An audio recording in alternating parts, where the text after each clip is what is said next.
le succès du FC Aiglon lors des phases finales de la deuxième ligue avec Oga 24. Bonjour Oga. Bonjour. Président du FC Aiglon. On va revenir avec toi sur ce match. C'était dimanche dernier à domicile contre B, 1-0. On va dire que c'est un score, un exploit, un joli score, d'autant plus que l'équipe était jouée à 10 à partir de la 35e minute. Tout à fait, tout à fait. Oui, gros match de notre équipe, de l'adversaire aussi. Il faisait chaud dimanche, il faisait passer 30 degrés en bord. Donc les conditions étaient les mêmes pour les deux équipes. Très fier de notre équipe. C'est vrai qu'on ne s'attendait pas à être à ce niveau-là. L'objectif de la saison, c'était en tout cas le maintien. Et là, vous arrivez aux phases finales. Tout à fait. Il ne faut pas oublier que c'était un groupe très compliqué. C'est un groupe qui est resté très indécis jusqu'à 2-3 journées de la fin. Donc c'est vrai qu'au mois de mars, en redémarrant le deuxième tour, on n'était que quelques points au-dessus de la barre. Et c'est une longue saison. C'est une très longue saison, ouais. Je ne sais pas si j'ai dit le score. Hein. 1-0. 1-0, absolument. Dimanche contre B. Le match de retour, ce sera ce dimanche à B. Quand on voit ce qui s'est joué dimanche avec le score de 1-0, ok, vous étiez à 10 joueurs, mais il n'y a pas une frustration de se dire, mais on aurait pu marquer un deuxième. Effectivement, on aurait pu marquer un deuxième. Il ne faut pas oublier aussi une chose, c'est qu'on a une équipe jeune, une équipe que pour certains joueurs, c'était la première fois qu'ils jouaient une finale à ce niveau-là. Je pense qu'il y a eu un peu de nervosité au premier match, un peu de crispation. Je pense qu'on n'a peut-être pas toujours vu le vrai jeu de cette équipe, du FC Aiglon. Mais par contre, vous étiez quand même bien préparé, avec une bonne analyse du jeu de B. Et ça a joué durant le match. Ça a joué. Jamel Kaissi connaissait très bien l'équipe adverse. Il connaît très bien l'entraîneur adverse aussi. Ça s'est joué sur quoi ? Je pense qu'on a eu la chance de marquer au bon moment, avant l'expulsion. C'était Pereira à la 20e ? Exactement, c'était Pereira. C'était Marco Pereira qui a marqué un but absolument magnifique, une reprise au volet en pleine lucarne, sur un centre d'un autre jeune de chez nous, Johan Londono.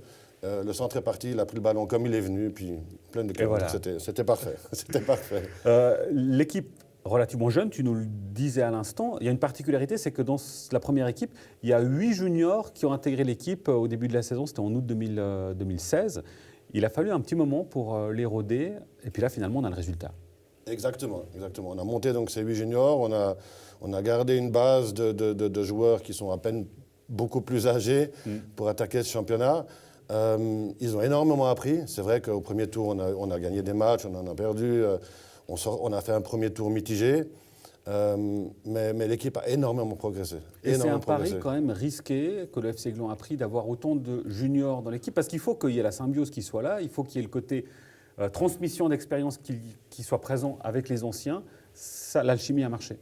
L'alchimie a marché, elle n'a pas marché tout de suite. On a dû procéder à quelques ajustements, mais l'alchimie a marché dans le sens où, comme on les appelle, les 2-3 anciens qu'on a dans l'équipe aujourd'hui apportent vraiment ce qu'il faut. C'est-à-dire, il ne s'agit pas d'avoir des anciens qui jouent bien au football, il faut qu'ils puissent transmettre leur envie, qu'ils puissent apprendre des choses aux jeunes qui sont à côté. Et puis, pas que le jeune prenne tout de suite une branlée quand il fait quelque chose de faux. Mais c'est comme ça. Et puis je pense que ces 3 joueurs-là font vraiment un boulot absolument magnifique, sont très bien intégrés. Et ça a permis à cette équipe de progresser. Il a fallu du temps, quelques ajustements. Quels ajustements on a pris 2 joueurs au deuxième tour qui n'étaient pas là au premier tour. Donc il s'agit de Tidjani Kone et puis de Christovao, et qui ont apporté ce petit plus qu'on n'avait pas au premier tour. Comment tu expliques que dans un match comme celui-ci, quand à la 35e minute, on a un joueur, c'était un carton rouge, tu me rappelles le joueur Brian Gendre. Brian Gendre qui a un carton rouge juste à l'orée des 16 mètres. On n'est plus que 10 joueurs pour le reste du match, et pourtant, Gland a tenu. C'est quoi qui a fait que l'équipe a tenu ? Je pense plusieurs choses. Déjà, l'envie de l'équipe de faire un bon résultat. Le fait d'être à domicile, le fait d'être à domicile, l'envie de l'équipe, parce que nous, on leur a pas mis de pression au niveau du comité, mais je pense qu'ils avaient vraiment envie de faire un gros truc devant leurs spectateurs, parce qu'il ne faut pas oublier qu'il y avait quand même pratiquement 700 personnes en bord dimanche. Et je pense aussi que c'est ce qui les a fait tenir jusqu'au bout. Parce que les 10 dernières minutes étaient très, très dures. Et puis je pense qu'on l'a vu au coup de sifflet final, la plupart des joueurs se sont effondrés sur le terrain parce qu'il faisait chaud, ils étaient déshydratés. Effectivement, on imagine, Et puis je pense que c'est ce qui les a fait tenir. C'est une équipe qui a tout le deuxième tour, avec l'entraîneur, ils ont progressé au fur et à mesure des résultats. Les bons résultats sont enchaînés, la qualité de football est là. On a gagné des matchs importants à domicile, à l'extérieur, en marquant des goals, en prenant peu. Et puis, c'est une équipe qui a pris confiance. C'est une équipe que l'entraîneur a préparée pour gagner. On respecte tout le monde, mais en fait, ils ont peur de personne. Et je pense que c'est ce qui fait leur force. Une équipe qui a la niaque, on le comprend bien. Dimanche, c'est le match retour. Absolument. AB, 16h. Exactement. Quelle est la préparation pour ce match? Comment tu l'anticipes? Alors, au niveau footballistique, la préparation, elle est faite par l'entraîneur. On ne change rien. Il ne veut rien changer à ses habitudes. Donc, ils ont entraînement 3 fois cette semaine. Il n'y a rien de spécial de prévu. Et puis, pour le déplacement, AB dimanche, l'équipe partira en quart. Ça leur permettra de garder un peu de ne pas se disperser sur la route, parce qu'il y a quand même pratiquement 45 minutes à 1 heure de route jusqu'à B. Et puis aussi un quart de supporters qui partira 1 heure plus tard, sans compter les gens qui iront par leurs propres moyens. Donc on espère avoir de nombreux supporters glandois à B dimanche. Vu le rôle du 11e joueur qu'a joué le public justement pour le match de dimanche dernier, effectivement, on compte sur Gland pour venir soutenir cette équipe. Dimanche, 16h, AB. Tu restes encore quelques instants avec nous, Oga, pour évoquer Eusebio. Eusebio, on l'a reçu à plusieurs reprises durant cette émission, Eusebio Beuchamp, qui fait un tour de Suisse.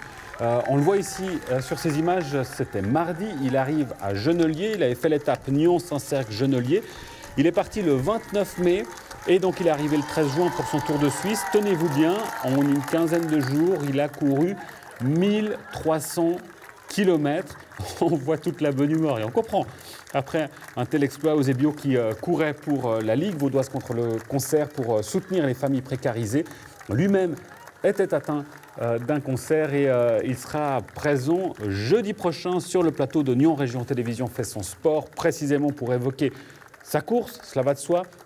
Mais pour revenir aussi sur l'exploit, évidemment, sur son parcours et ce que lui a apporté cette course pour cet ultra-marathonien. Oga, on le rappelle, dimanche, 16h. AB pour le match, le match retour de la finale de cette deuxième ligue. Un mot juste sur l'équipe junior, parce qu'on parle de la première équipe, mais les juniors, ils ont fait fort aussi cette saison. Alors, les juniors ont fait très fort. Donc, en commençant, en général, tous les juniors se sont très bien débrouillés cette saison. Nos juniors B, qui évoluent en Coca-Cola Ligue Inter, ont terminé premiers de leur groupe. Donc, ils font partie des 8 meilleures équipes junior B inter de Suisse. Donc, ils disputeront les finales suisses les 24 et 25 juin à Lucerne.